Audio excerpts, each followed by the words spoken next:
at me. Charlotte, are you hurt? Are you hurt? Hello, Internet. Today we're talking about Wolfman 2025. Wolfman movies always create high expectations, right? But what happens when the result leaves everyone howling in despair? Directed by Leigh Whannell, the same mind behind the brilliant The Invisible Man, this film promised to reinvent the classic with a psychological horror twist. The problem? What was supposed to be terrifying turned into a blend of cliches and pure boredom. Did Whannell lose his touch, or was he just testing our patience? Grab your popcorn because we're diving into this piece that might be bad, terrible, or perhaps a milestone in trash cinema. Before we get started, don't forget to subscribe to the channel, hit the notification bell, and leave a like. Here, we don't hold back and deliver brutally honest reviews.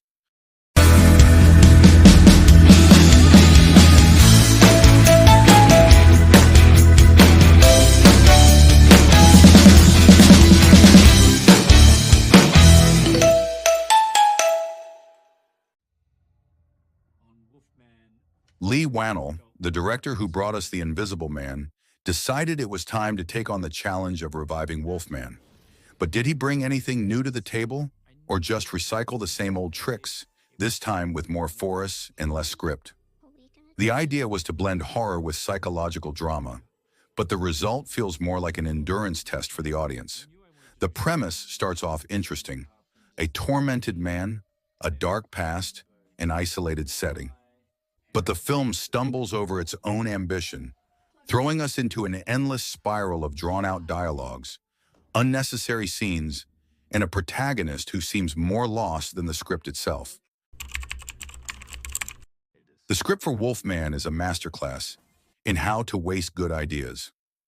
We follow Blake Lovell, played by Christopher Abbott, a guy who clearly needs therapy but decides to isolate himself in a remote house with his wife and daughter. Brilliant idea, right? The attempt to build psychological tension turns into an excuse to drag the audience through long stretches of nothing, interrupted by predictable jump scares and a Wolfman transformation that only happens after you've checked your phone 5 times. Whannell seems to have confused suspense building with making the audience fall asleep. The story tries to cling to symbolism about trauma and emotional inheritance, but ends up sounding like a poorly written dissertation that takes itself way too seriously. And the ending? Oh, the ending. A climax so anticlimactic, you almost root for the Wolfman just to get it over with. Visually, the movie has its moments. The Oregon forests are beautiful, but even a postcard could capture that. Leigh Whannell tries to create a dense atmosphere, but the direction ends up leaning toward the generic. The camera feels as lost as the script, alternating between dramatic close-ups and unnecessarily long shots that only highlight the sluggish pace. The practical effects, however, deserve a mention. The Wolfman transformations are grotesque and, admittedly, well done. But when the best part of the movie is the makeup, you know something went wrong. And the soundtrack?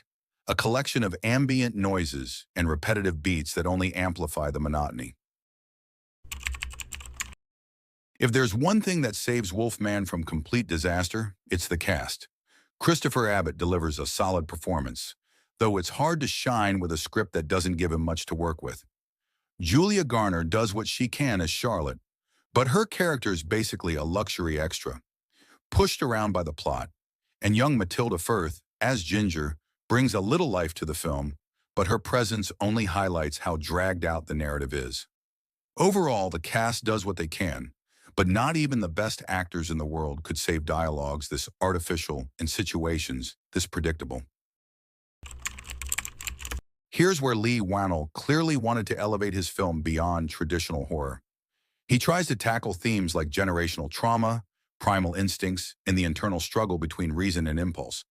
But the execution is so heavy-handed and forced that these ideas come off as something out of a beginner's philosophy seminar. The symbolism is hammered into the audience's head with the subtlety of a brick. The Wolfman as a metaphor for the protagonist's inner struggle? Sure, we've seen that before, and done far more effectively. Instead of bringing something new, the film seems more interested in posing as intellectual without actually delivering depth. Since its release, Wolfman has divided opinions, but not by much. most people seem to agree that the film is, at the very least, disappointing. Critics praised Whannell's effort to try something different, but pointed out the sluggish pace and lack of cohesion in the narrative. It's one of those films that tries to be both artsy and commercial, but ends up failing at both. Will it be remembered in the future? Perhaps as a curiosity or as an example of how not to reinvent a classic. But as a landmark in horror? Unlikely.